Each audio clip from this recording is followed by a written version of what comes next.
तो राज्य की बेसिक संरचना जैसा हम लोगों ने पढ़ा था, तो उसकी सबसे पहली क्या यूनिट पढ़ी थी, क्या राष्ट्रपति पढ़ा था, ठीक है।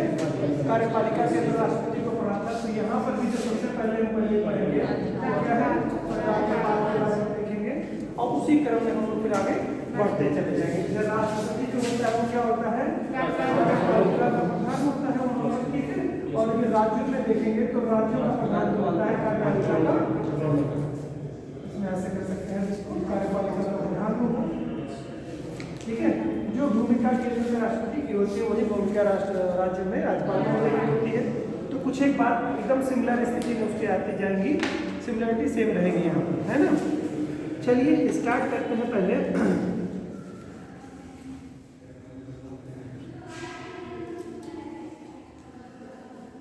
देखिए जो पहला हमारा आर्टिकल था, जब जम्मू एंड कश्मीर जो है राज्य के तौर पे हमारे ना हो करके आर्टिकल 317 के अंतर्गत आता था, तब तो प्रावधान अलग था। अभी जो हो गया है वो आर्टिकल 317 का समापन कर विलोपन कर दिया गया, समाप्त हो चुका है।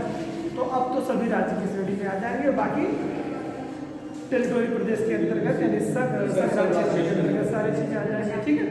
जब नहीं था, मतलब जब था क्या, जब जम्मू एंड कश्मीर अस्तित्व में था बतौर स्टेट के, तो वहाँ पर आर्टिकल 370 वर्क करता था, 370। तो उसके लिए कुछ शुरुआती तौर पर उसका उल्लेख कर दिया गया था। लेकिन यहाँ पर क्या होगा, अब जम्मू एंड कश्मीर राज्य केंद्र शासित प्रदेश हो गया है, तो उसके बारे में अब वहाँ पे आर्टिकल 370 का कोई जिक्र करने की जरूरत नहीं है, क्योंकि उसका निरीक्षण कर दिया गया, समापन कर दिया गया है। अनुच्छेद 370 विलुप्त हो चुका है ना। तो बाकी सभी राज्य आ जाएंगे। अभी राज्यों के अंतर्गत अगर हम देखेंगे तो कितने कुल रोज हमारे वर्तमान समय में है, यानी अब ये सब इसका गौर है। ये जो बात हम पढ़ रहे हैं राज्य सरकार के बारे में, वो सारे 28 केंद्र शासित राज्यों के बारे में और 8 केंद्र शासित प्रदेशों के संदर्भ में बात की जा रही है, ठीक है। अब यहाँ पर जैसे केंद्र शासित प्रदेशों का जो प्रतिनिधित्व करता है वो तो एलजी करते हैं, ठीक है। और जहाँ पर विधानसभाएं नहीं है, जैसे दिल्ली और पुडुचेरी में तो विधानसभाएं हैं, तो लेफ्टिनेंट गवर्नर का पद वहाँ पर सृजित किया गया है, ठीक है। बाकी जगहों पर जैसे जम्मू एंड कश्मीर में भी आपका लेफ्टिनेंट गवर्नर है वहाँ पे, ठीक है। हाँ नहीं, जैसे आप ऐसा समझिए, बाकी जगहों पे प्रशासक वहाँ पर है जहाँ विधानसभाएं नहीं है ना। तो अलग अलग जगहों पर अलग अलग नामकरण, उसके बारे में हम लोग आगे चर्चा करेंगे जब शासन प्रदेशों के बारे में पढ़ेंगे, तो कौन कहाँ पर क्या है वो देखेंगे। तो कहने का मतलब ये है कि उनका प्रतिनिधित्व सीधे राष्ट्रपति के थ्रू केंद्र सरकार कर रही है वहाँ पे, ठीक है। बाकी जगहों पर, बाकी और जहाँ पर राज्य है वहाँ पर राज्यपाल कर रहे हैं, जहाँ पर एलजी है वो सेम ऐसे राज्यपाल के तौर पर कार्य कर रहे हैं, ठीक है। आइए स्टार्ट करते हैं आगे इसको।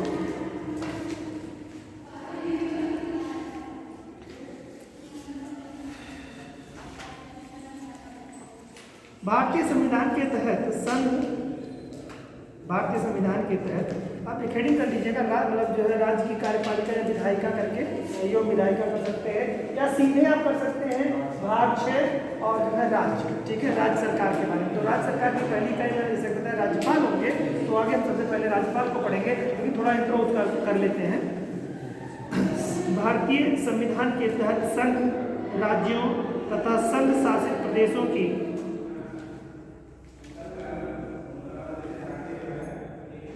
संघ राज्यों तथा संघ शासित प्रदेशों की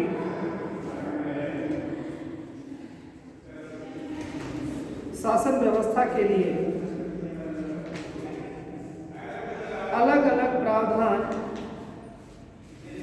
किया गया है, अलग अलग प्रावधान किए गए हैं या किया गया है।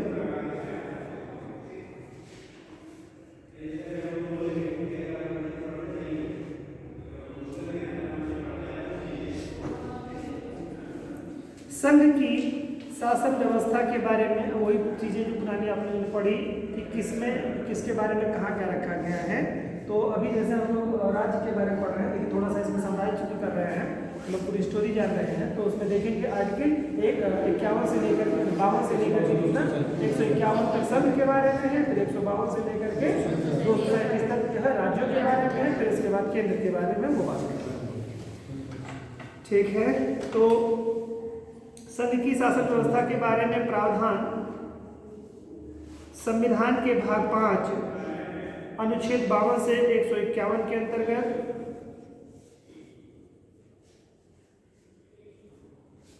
तथा राज्यों की शासन व्यवस्था संबंधी प्रावधान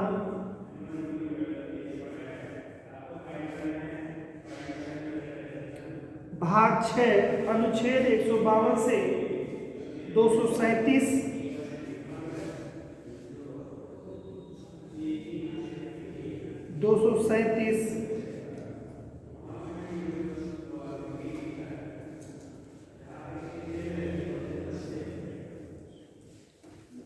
में दिया गया है। 37 में राज्यों के विषय में या राज्य शासन व्यवस्था के बारे में या राज्य शासन व्यवस्था से संबंधित जानकारी दी गई है या बातें बताई गई है। ठीक है, किसमें? भाग आर्टिकल 152 से 237 के मध्य में राज्यों के संदर्भ में बताया गया है। इसी कारण भाग 6 को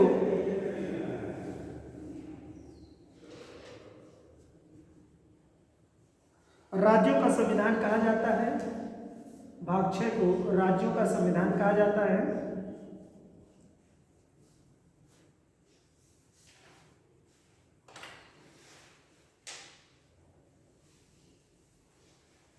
जबकि संघ शासित राज्यों की शासन व्यवस्था संबंधी प्रावधान जबकि संघ शासित राज्यों की शासन व्यवस्था संबंधी प्रावधान भाग 8 अनुच्छेद 239 भाग 8 अनुच्छेद 239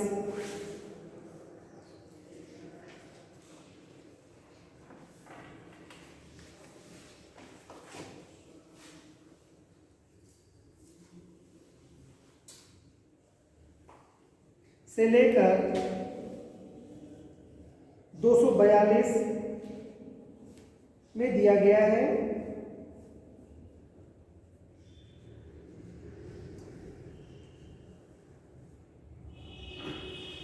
परिवर्तित करिए। अब देखिए, जब हम लोग राज्य पढ़ने जा रहे हैं तो थोड़ा सा हम लोगों को ये भी देखना होगा कि इसके पहले कि हम राज्य की शासन व्यवस्थाओं को सब डिटेल में पढ़ें और राज्यपाल और क्रमवाइज फिर कार्यपालिका के सरकारों के बारे में और फिर उसके बाद में विधानमंडल, वहाँ के विधानमंडलों के बारे में, इस तरह से आगे जाते हुए महान्यायवादी न्यायपालिका को पढ़ें, उसके पहले हम लोग जानते हैं कि राज्यों में कुछ ऐसे एक राज्य ऐसे रहे हैं जिनके लिए विशेष प्रावधान किए गए हैं हमारे संविधान में। जैसे एक विशेष देखिए आर्टिकल 370 विशेष तौर से किसी राज्य को दर्जा देता था।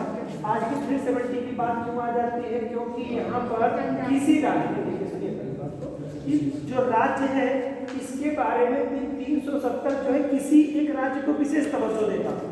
ठीक है, विशेष सुविधाएं प्रोवाइड करता था, जो कि भाग 6 का ही विषय था। राज्य हमेशा भाग 6 के बारे में बात की जा रही है। भाग 6 में राज्य है और उसमें से भी एक राज्य जो आर्टिकल 317 के तहत विशेष राज्य का दर्जा प्राप्त किया था, उसी तरह से कुछ एक राज्य और हैं जो 371 के तहत विशेष राज्य के दर्जे की श्रेणी में रखे गए हैं और इसमें श्रेणी बनाई गई है 1 2 3 4 5 6 7 8 9 10 11। ठीक है, इस तरह की श्रेणी बनाई गई है। श्रेणी ए के 371 ए के तहत कौन 372 बी के तहत 71 बी के तहत कौन से ये बस है। तो ये प्रावधान किया गया है। तो किसमें किया गया? राज्य में ही कुछ राज्यों को वर्गीकृत किया गया है। तो थोड़ा इसके बारे में भी जानना हमारे लिए आवश्यक है। ठीक है, तभी हम जान पाएंगे कि इस राज्यों में क्यों अलग व्यवस्थाएं लिखी जा रही है। 370 था तो एक अलग व्यवस्था कर देता था राज्य के बारे में। अभी ये समाप्त हो चुका है तो अभी इसके बारे में महत्वपूर्ण हो जाएगा 371 में कौन कौन से राज्य हैं, उनमें क्या अलग किया गया है सामान्य राज्यों की अपेक्षा। ठीक है, सामान्य राज्यों से क्या भिन्न किया गया। चलिए पैराग्राफ चेंज करिए। भाग 6 के प्रयोजनों के लिए अनुच्छेद 152 भाग 6 के प्रयोजनों के लिए अनुच्छेद 152 शब्द एक अनुच्छेद 152 राज्य शब्द अनुच्छेद 152 राज्य शब्द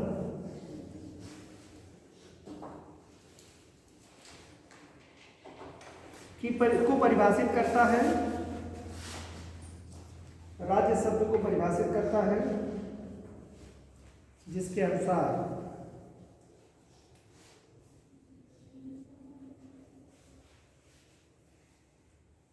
इस भाग में राज्य शब्द के अंतर्गत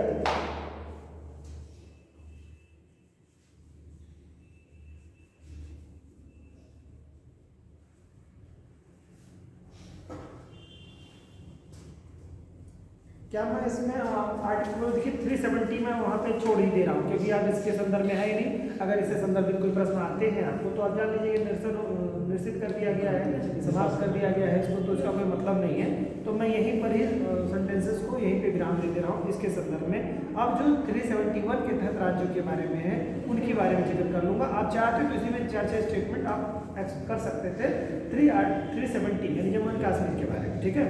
तो वो कोई मतलब उसका उल्लेख करना कोई बहुत अच्छी बात नहीं है, यहाँ पर कुछ भी समाप्त हो चुका है तो उसका कोई उपयोग नहीं रह गया है, ठीक है। तो हम लोग बात कर रहे थे कि परिभाषित किया गया है जिसके अनुसार इस भाग के राज्य शब्द के अंतर्गत, ठीक है, मतलब क्या लिखा है इसके राज्य शब्द जिसके अनुसार इस भाग के राज्य शब्द के अंतर्गत जम्मू एंड कश्मीर नहीं आता था, पूरा कर लीजिए तब जो लिख दिए हैं। जम्मू एंड कश्मीर राज्य नहीं आता था, नहीं आता है, नहीं आता था कर दीजिए, नहीं आता था, जिसे वर्तमान समय में निश्चित कर दिया गया है, समाप्त है ना। ये सेंटेंस ऐसे समाप्त।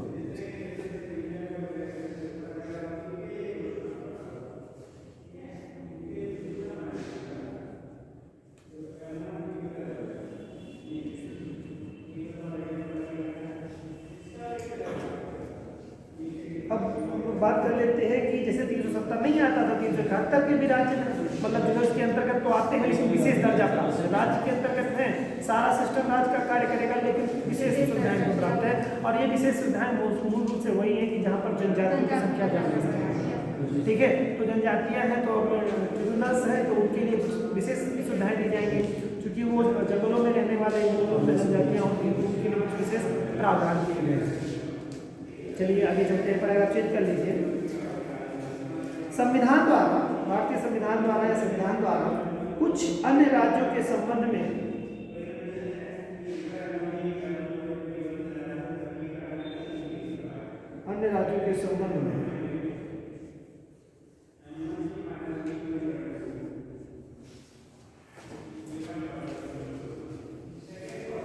अनुच्छेद 371 से 371 झरना 371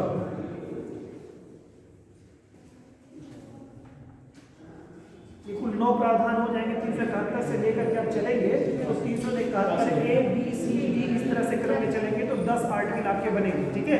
जैसे क ख ग घ 5 इधर हो जाते हैं, च छ ज झ 4 इधर हो जाएंगे, ठीक है। तो ये 9 ये हो गए और 371 एक तो 10, ठीक है। तो 10 आर्टिकल लेकर के अपने आप में मतलब ये 10 पॉइंट इसमें है, ठीक है। चलिए आगे, तो इसको आप चाहें तो ऐसे भी लिख लें, इसको इंग्लिश में भी लिख सकते हैं। तो 371 से 371 झ के तहत विशेष प्रावधान किया गया है जो सिर्फ उन्हीं राज्यों पर लागू होते हैं, जो सिर्फ उन्हीं राज्यों पर लागू होते हैं। यानी कि झ को आप क्या कहेंगे 9 कहेंगे, ठीक है। 371 से लेकर के 371 आई तक, ठीक है। ठीक, ये आई 9 नंबर पे आपका आता है। झ के तहत या 371 आई के तहत प्रावधान किया गया है जो सिर्फ उन्हीं राज्यों पर लागू होते हैं, जैसे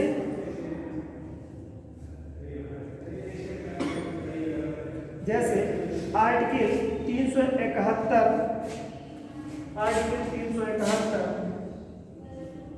में गुजरात, महाराष्ट्र के बारे में उल्लेख किया गया है, ठीक है। आर्टिकल 371 में गुजरात और महाराष्ट्र के बारे में बातें बताई गई हैं। फिर आर्टिकल 371 का में ऐसे क्रम वाइज लिखते जाइए तब आपको याद होने में आसानी हो जाएगी। 371 में 71 के 371 के कर लीजिए, कर लीजिए, जो भी आप कर सकते हैं, ठीक है। 371 में नागालैंड के बारे में बातें बताई गई, विशेष राज्य का दर्जा दिया गया है, इसको क्या है नागालैंड, है, और 371B, ठीक है, ऐसे क्या हुआ आप बनाते चलेंगे। 371B में असोम है, सी में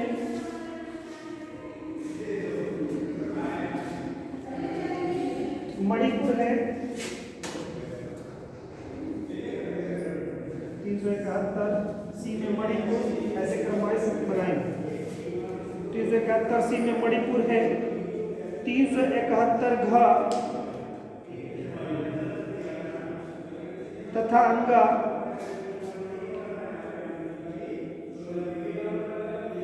आंध्र प्रदेश के बारे में है, आंध्र प्रदेश के बारे में है। 371 च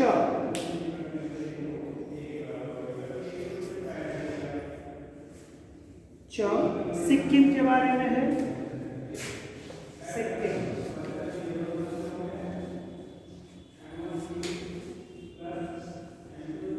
और अनुच्छेद 371 छ यानी कि जी आप कर सकते हैं इसको, मिजोरम के संदर्भ में है, मिजोरम के संबंध में है। और आर्टिकल 371 ज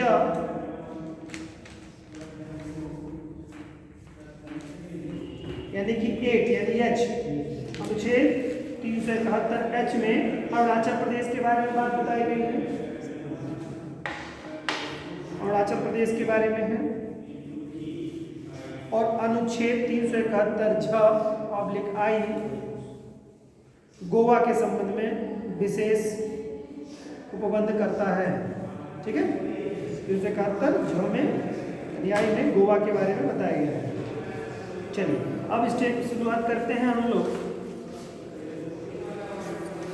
इसके आगे के क्रम को।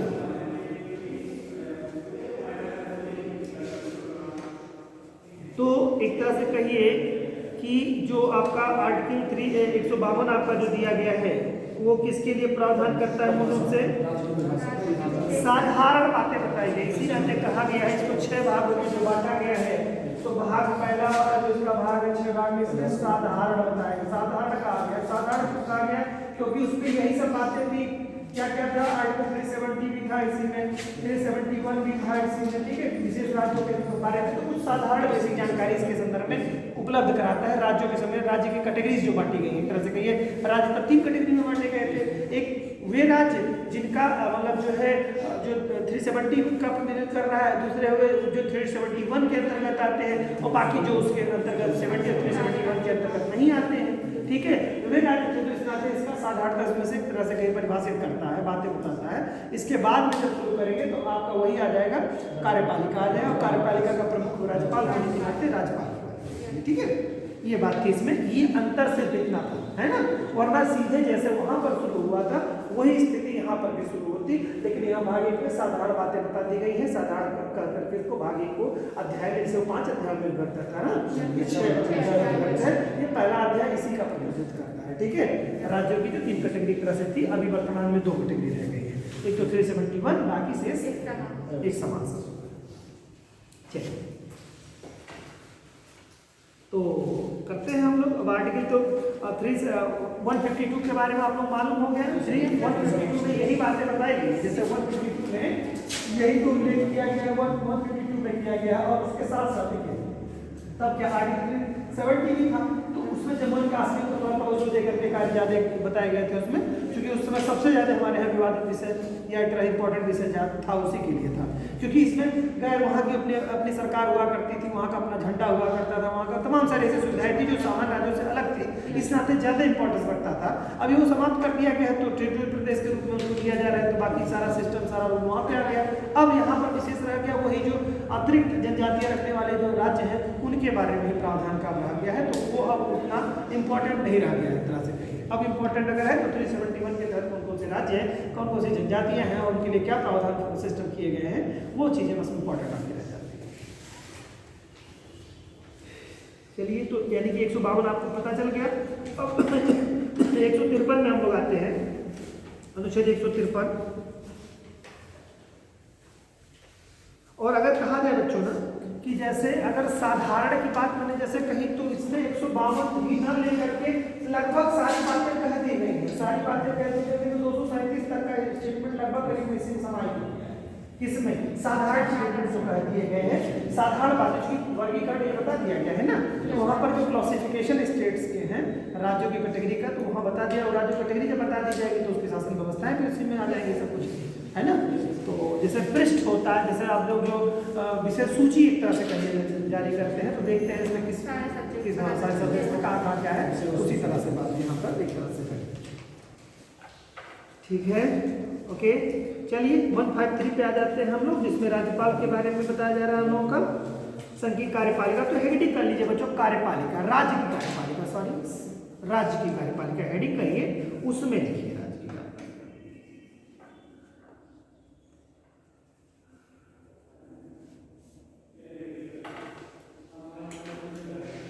तो राज्य की कार्यपालिका में लिखिए अब आर्टिकल वाइज लिखते जाइए। 153 सीधे सीधे लिखवा दे रहे हैं, ठीक है, इससे आसान रहेगा, थोड़ा ज़्यादा जरूरी होगा आर्टिकल भी और कर देंगे।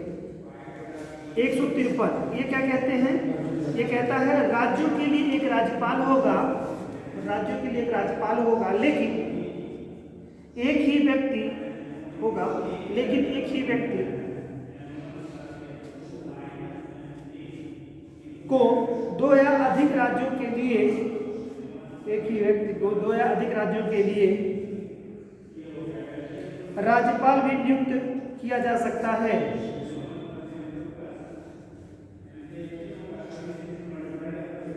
लेकिन एक ही व्यक्ति को दो या अधिक राज्यों के लिए राज्यपाल भी नियुक्त किया जा सकता है। यानी यहीं पे ही प्रावधान कर दिया गया है कि एक व्यक्ति को एक अधिक से अधिक राज्यों का राज्यपाल, लेकिन दो या उससे अधिक राज्यों के राज्यपाल के लिए तो सातवें संविधान संशोधन उसके पहले तो एक ही राज्यपाल, वो व्यवस्था है। लेकिन अभी क्या है कि जैसे आप देखते हैं कि मतलब ये उल्लेख जब राज्यपाल के बारे में बताया गया तो उसके बारे में और विशेष बातें कि कैसे, किस आधार पर, किस प्रक्रिया के आधार पर क्या करेंगे, वो सिस्टम आगे दिए जाते हैं। अच्छी बात है, गुड। चलिए आगे चलते हैं। अब आर्टिकल 154 में आते हैं, 145 में, 154 में क्या बात कही गई?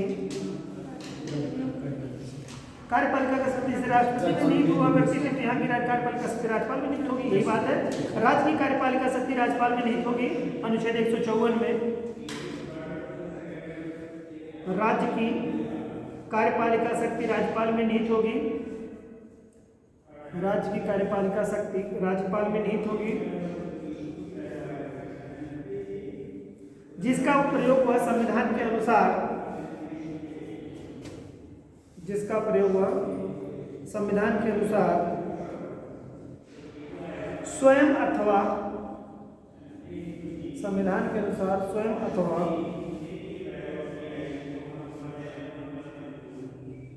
अपने अधीनस्थ अधिकारियों द्वारा,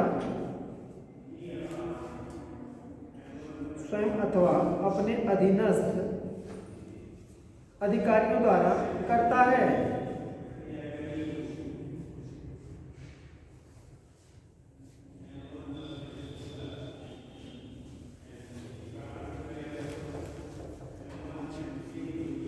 नेक्स्ट है आर्टिकल 155, 155।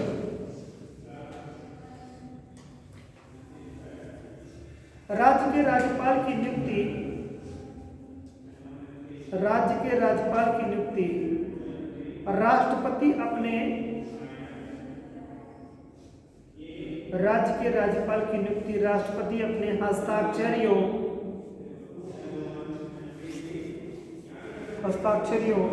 मुद्रा सहित अधिपत्र द्वारा करता है, मुद्रा सहित अधिपत्र द्वारा करता है।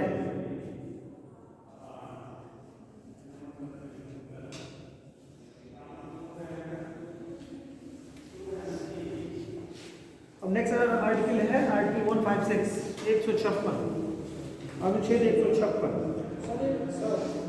ये मुद्रा सहित अधिपत्र व्यवहार करवा सकते हैं। अधिपत्र क्या है? मुहर, मुद्रा मतलब स्टैम्प, कि स्टैम्प पे क्या काम करेंगे, बस इतना सा से कोई चीज़ है, कुछ नहीं। जैसे राष्ट्रपति महोदय करते थे, काफ़ी कुछ चीज़ें एकदम सेम वैसे ही है। अब यहाँ पर जो भाषा है, संवैधानिक भाषा है, वो अपने आप में एक विशेषता लिए हुए है, तो उसको समझने की बात है। जो सीधे कहीं कहीं मैं संवैधानिक भाषा का सीधे प्रयोग कर दे रहा हूँ, जो किताबें बता रही हैं स्टैंडर्ड बुक्स, तो वो प्रयोग कर दिया जा रहा है।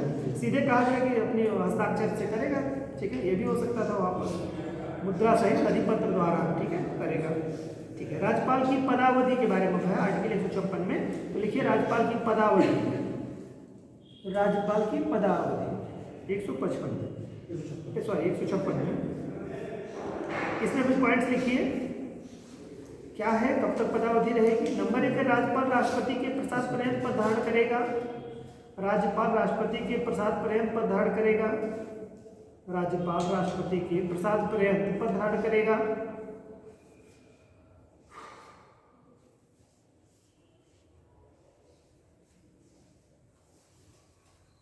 सेकेंड पॉइंट उसी में, राज्यपाल किसी भी समय अपना त्यागपत्र राष्ट्रपति को देकर, राज्यपाल किसी भी समय अपना त्यागपत्र राष्ट्रपति को देकर पद त्याग सकता है, राष्ट्रपति को देकर पद त्याग सकता है।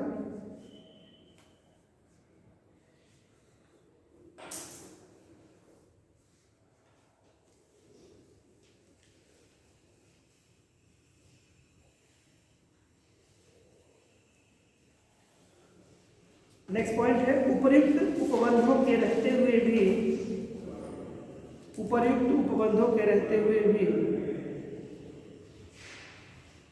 राज्यपाल 5 वर्ष की अवधि तक, राज्यपाल 5 वर्ष की अवधि तक पद धारण करेगा,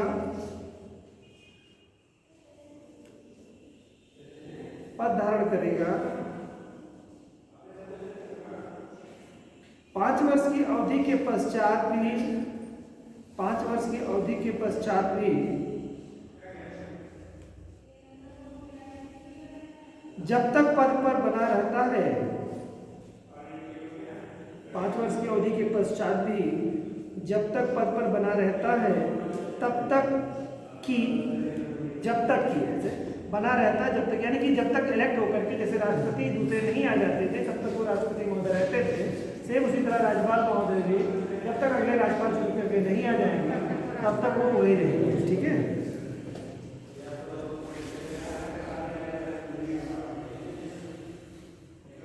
तो जब तक कि दूसरा राज्यपाल पद ग्रहण करता है, ठीक है। अब आर्टिकल 157 बच्चों, राज्यपाल नियुक्त होने के लिए योग्यताएं,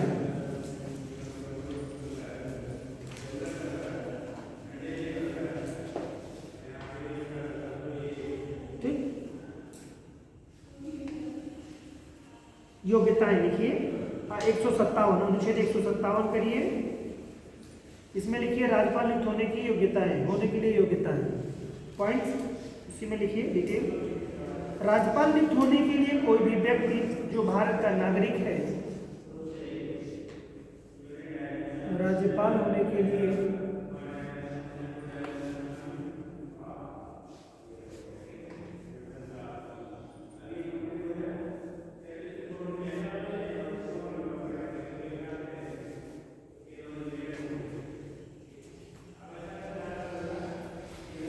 कोई भी व्यक्ति जो भारत का नागरिक है तथा 35 वर्ष की आयु पूरी कर चुका है पात्र होगा, पात्र होगा। अब आर्टिकल 158 राज्यपाल की शर्तें, पद की शर्तें, राज्यपाल पद की शर्तें, कंडीशंस क्या है, राज्यपाल पद की शर्तें।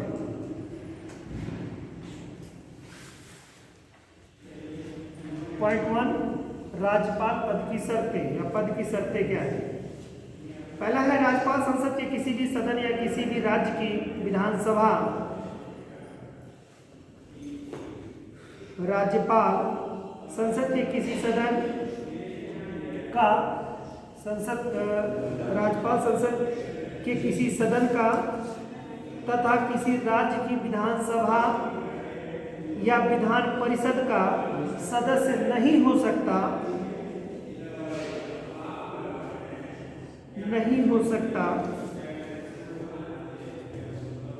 यदि कोई सदस्य राज्यपाल बन भी जाए तो शपथ ग्रहण करने की तिथि से उसकी सदस्यता समाप्त हो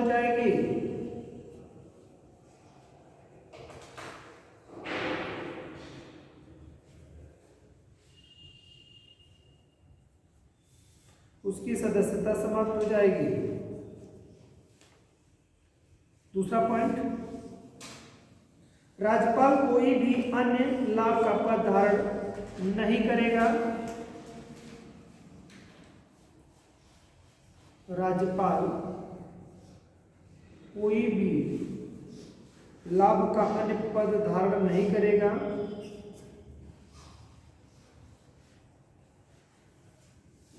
नेक्स्ट पॉइंट, राज्यपाल संसद द्वारा निर्धारित वेतन भत्ते तथा निःशुल्क आवास का हकदार होगा।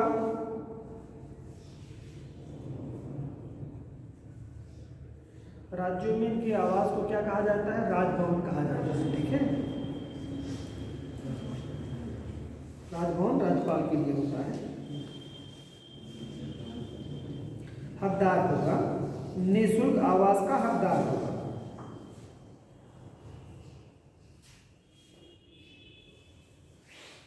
अब इसमें कंडीशन ये है कि जैसे मान लो, अब यहीं पर ही आगे देख लेते हैं, अगर एक व्यक्ति को 2 से अधिक राज्यों का राज्यपाल नियुक्त कर दिया गया तब क्या कंडीशन होगी यहाँ पर? जैसे यहाँ पर आवास और बहुत सारी सुविधाएं की बात कर रहा है, तो एक ही व्यक्ति का 2 राज्यों से कम से कम 2 राज्यों के राज्यपाल हैं, तो उनको क्या क्या सुविधाएं मिलेंगी यहीं पे मेंशन कर लीजिए, इसी में आगे पैराग्राफ चेक करके। जब एक ही व्यक्ति 2 या 2 से अधिक राज्यों का राज्यपाल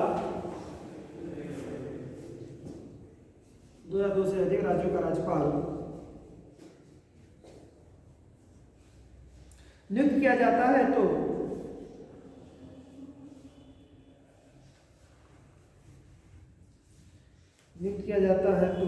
राज्यपाल को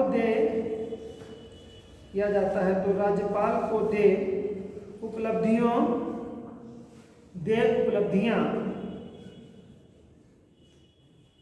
तथा वेतन भत्ते उन राज्यों के बीच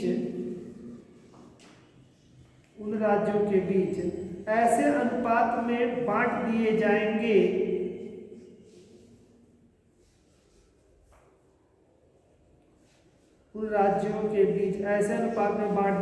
जो राष्ट्रपति आदेश द्वारा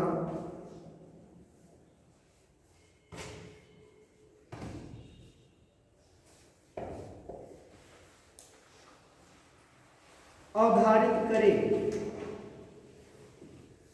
यानी कि कोई जरूरी नहीं है कि कोई व्यक्ति जो कि बतौर राज्यपाल 2 राज्यों के राज्यपाल हैं तो समान ही उनका वितरण हो, मतलब राजस्व से जो आपका जो धन है वो ऐसा नहीं कि एक ही राज्य देगा या दोनों राज्य समान देंगे। वो राष्ट्रपति महोदय जिस हिसाब से उस पर निर्देश उस पर जारी किए हो, क्योंकि राज्य हो सकता है वो अगला राज्य उतना राजस्व प्राप्ति वाला ना हो, छोटा राज्य हो, बड़ा राज्य हो, समथिंग जो भी चीज़ें हो, तो उस आधार पर उसके कानून नियम कानून रहेंगे। ठीक है, तो ये दिमाग में सिर्फ रखना, ऐसा नहीं कि 50-50 का ही होगा, हो भी सकता है, नहीं भी हो सकता है। और जिस राज्य में वो रहेंगे स्पेशली उनका जो आवास रहेगा तो उस राज्य को अपनी कुछ सुविधाएँ मिलेंगी, मतलब उसको धन जो भी कम ज़्यादा या भी देना हो उस तरह की सुविधाएँ होंगी, यानी कमी हो देगा। चलिए अगला पॉइंट लिख लीजिए इसी में, चौथा पॉइंट है राज्यपाल को प्राप्त वेतन भत्ते एवं अन्य उपलब्धियां,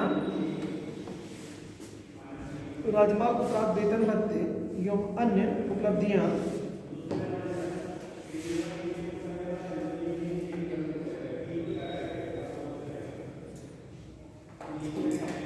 उसकी पदावधि के समय कम नहीं किया जाएगा। उसकी पदावधि के समय कम नहीं किया जाएगा।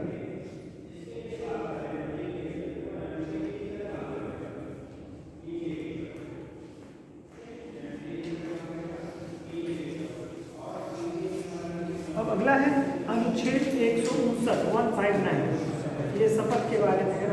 तो राज्यपाल महोदय के किसके सम्मुख ये शपथ लेते हैं? अच्छा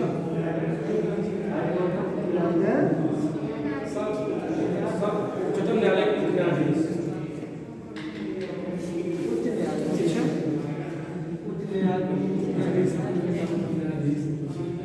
राष्ट्रपति महोदय किसके सम्मुख लेते हैं? वो तो उच्चतम न्यायालय। तो जब सुप्रीम कोर्ट के मुख्य न्यायाधीश के सम्मुख राष्ट्रपति महोदय लेते हैं तो हाई कोर्ट के मुख्य न्यायाधीश या उनकी जगह पर कोई नियुक्त किया गया न्यायाधीश हो उनकी गैर।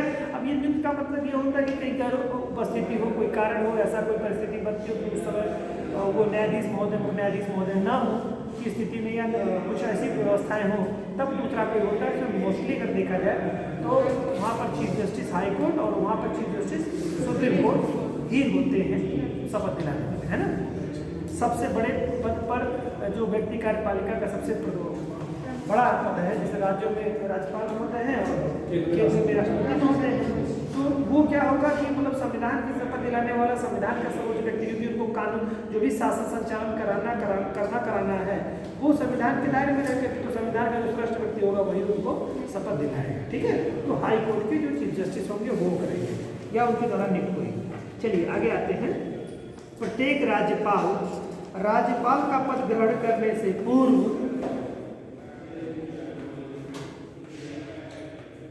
प्रत्येक राज्य का राज्यपाल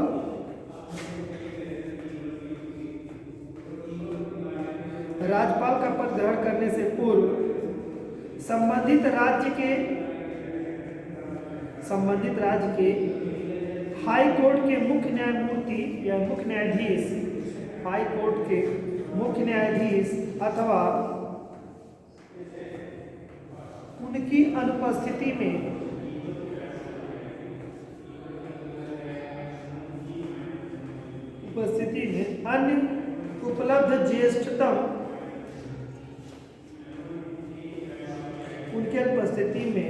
अन्य उपलब्ध ज्येष्ठतम न्यायाधीश के समक्ष शपथ ग्रहण करता है।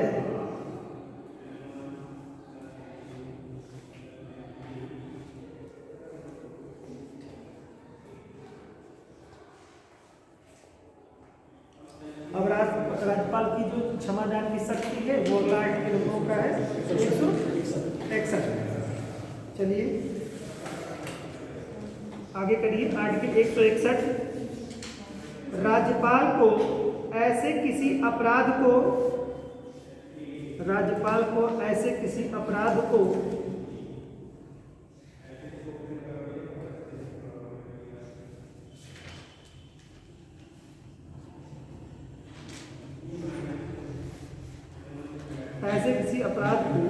क्षमादान, लघुकरण,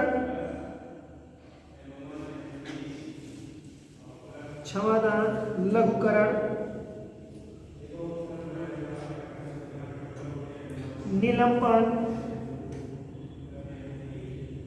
परिहार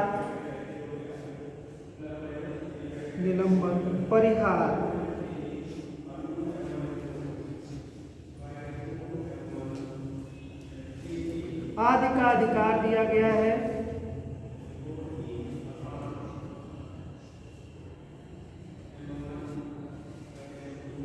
जिसने किसी राज्य की कार्यपालिका शक्ति के विस्तार अधिकार दिया गया है, जिसने किसी राज्य की कार्यपालिका शक्ति के विस्तार तक की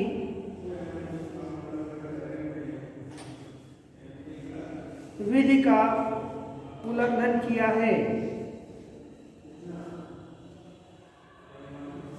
जिसने किसी राज्य की कार्यपालिका शक्ति के विस्तार तक की विधि का उल्लंघन किया है, यानी कि जो राज्य की के शक्ति के दायरे में आते हैं, कार्यपालिका शक्ति के दायरे में आते हैं, उस तरह से किसी कानून का उल्लंघन कर दिया है। ठीक है, तो उस पर ये दे सकते हैं, है राज्य की। अब मान लो जैसे राष्ट्रद्रोह का कोई मुद्दा हो गया तो वो क्या राज्य की सीमा से बाहर चला जाएगा, तो उस पर राष्ट्रपति महोदय राज्यपाल महोदय नहीं कर पाएंगे, तो राष्ट्रपति महोदय समझ रहे हैं। जो राज्य का कानूनी दायरे के सरहद के अंतर्गत आएगा उसी पे राज्यपाल महोदय दे सकते हैं। मृत्युदंड को नहीं कर सकते। अब जैसे देखिए इस पर डिपेंड ये करता है, लेकिन ऐसा नहीं कर सकते, लेकिन वह विषय राष्ट्रों का कुछ इस तरह की चीज़ें हो तो उस पर नहीं कर पाएंगे। राज्य के दायरे के अंतर्गत अगर आता है तो दंड मिला हुआ है किसी को तो कर सकते हैं, समझ रहे हैं ना। राष्ट्रपति मृत्युदंड को अरे ये आप नहीं पूरे स्टेटमेंट को आप समझा करिए, संकीर्ण होकर के मत देखिए। इसमें जैसे इसमें जो क्राइटेरिया राज्य जैसे केंद्र सरकार का विषय कुछ राज्य का विषय है, बात समझ रहे हैं ना। तो अगर कोई केंद्रीय विषय पे कोई दंडित है ना, जो उसमें उपबंधित किया गया है तो उस पर राज्यपाल महोदय कहाँ जाएंगे। तो जो राज्य के दायरे में आएगा उसमें चाहे मृत्युदंड भी हो तो उसमें आप क्षमादान करेंगे, ठीक है। उस पर निलंबित कर देते हैं, फिर उसके बाद में जाता है कोर्ट में, सुप्रीम कोर्ट, वहाँ तक लोग जाते हैं, फिर उसकी प्रक्रिया के तहत कभी इस पर चर्चा हम जब कंपेरिजन करेंगे तब उस पर हम चर्चा कर लेंगे इस पर। लेकिन इसमें जान लीजिए आप कि ये चीज़ें जो राज्य के संदर्भ में है, जो राज्य का विषय है, राज्य की सरहदें कार्यपालिका जहाँ तक शक्ति रखती है राज्य की कार्यपालिका, ठीक है, और राज्य की कार्यपालिका जो राज्य के विषय उसी पर ही रख पाएंगे अपना विषय में, तो वहाँ पे कोई अपराध करता है तो उस पर क्षमादान करने की शक्ति है। और केंद्र वाले में तो भाई न्यायपालिका सभी की एक है, तो सुप्रीम कोर्ट में मतलब आप जाके सुप्रीम कोर्ट यानी कि पूरी तरह से जो केंद्र सरकार है और केंद्र सरकार का प्रतिनिधित्व करते हैं कौन, राष्ट्रपति, तो फिर वहाँ क्षमादान। तो ये तो आपका आर्टिकल यहाँ तक हो गया। अब हम लोग देखेंगे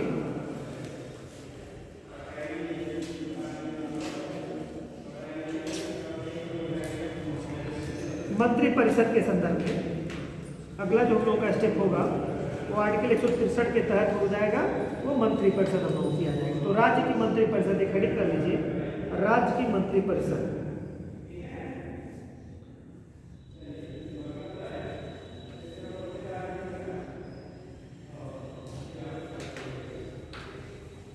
ठीक है, जो कि हम लोग इसके संदर्भ में बाकी करते हैं मंत्री परिषद के बारे में।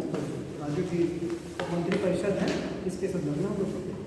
सर आर्टिकल 160 भी है सर। हाँ, आर्टिकल 57 में उनकी जो कृत्यों का निर्वहन आकस्मिक की स्थिति में अभी क्या है ना, जैसे हम लोग इसमें देख लेंगे, फिर जैसे जो कंपेरिजन वाली चीज़ें कुछ होंगी कुछ एक तथ्यों को, तो फिर वहाँ पर हम लोग देख लिया जाएगा। तथ्य बहुत लंबे होते चले जा रहे हैं, सारे आर्टिकल्स हो जा रहे हैं, तो जो एग्जाम के पॉइंट ऑफ व्यू से इंपॉर्टेंट है वो थोड़ा देखते चले, वरना थोड़ा समय वाली चीज़ों के लगेगा, ठीक है। तो ये सब चीज़ें भी थोड़ा सा आप लोग अपने रिविजन करते रहिए, पढ़ते रहिए अच्छी तरीके से, जैसे कि कुछ एक बच्चे पढ़ रहे हैं इसमें से, अच्छा है। सभी लोग कोशिश करिए कि सब लोग एक अच्छी स्थिति में आप लोग आ जाइए और बेहतर तरीके से होता है। कल हम लोग देखेंगे मंत्री परिषद में कैसे क्या संरचना बना रही है, ठीक है।